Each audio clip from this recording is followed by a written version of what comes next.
কোন কবরে নাফরমানকে যখন নেওয়া হয়, আমি নিজে এই হাদিস পড়াইছি, আল্লাহর নবী সাল্লাল্লাহু আলাইহি সাল্লাম বলে কোন পাপীকে যখন কবরে নেওয়া হয়, কবরের ভিতরে না, কবরে নেওয়া হয় যখন, তার লাশ যখন কাঁধে নেওয়া হয়, এই কাঁধে অবস্থায় নাফরমান আর পাপী আপন স্বজনরা যখন তার লাশ কাঁধে নেয় খাটের মধ্যে,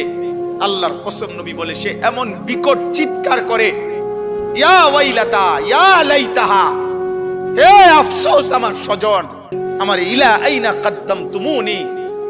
আরে ফুত তুই আমারে কই নিচ্ছিস, আমার সন্তান, আমার ভাই তুই আমারে কান্দে নিয়ে ওদিকে নিচ্ছিস কেন? শোনে আমারে মাইরা ফেলবে তো, আমারে কবরে দিস না রে আব্বা, আমারে কবরে দিস না, আমারে তো ফেরেশতা মাইরা ফেলবে, আমারে তো শেষ করে ফেলবে, আমারে দিস না। এইভাবে স্বজন নিজের স্বজন ডাকে, কারণ আপন জনরাই তো লাশ কাঁধে নেয়, আপন জনদেরকে ডাক দে, আব্বা এটা করিস না, আব্বা আমারে নিস না ওইদিকে। আল্লাহর নবী বলেন পৃথিবীর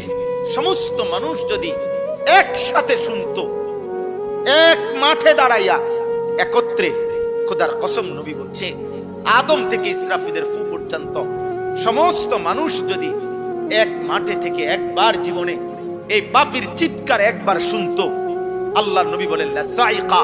তাহলে সমস্ত মানুষ একসাথে চিৎকার দিয়া বেহুশ হয়ে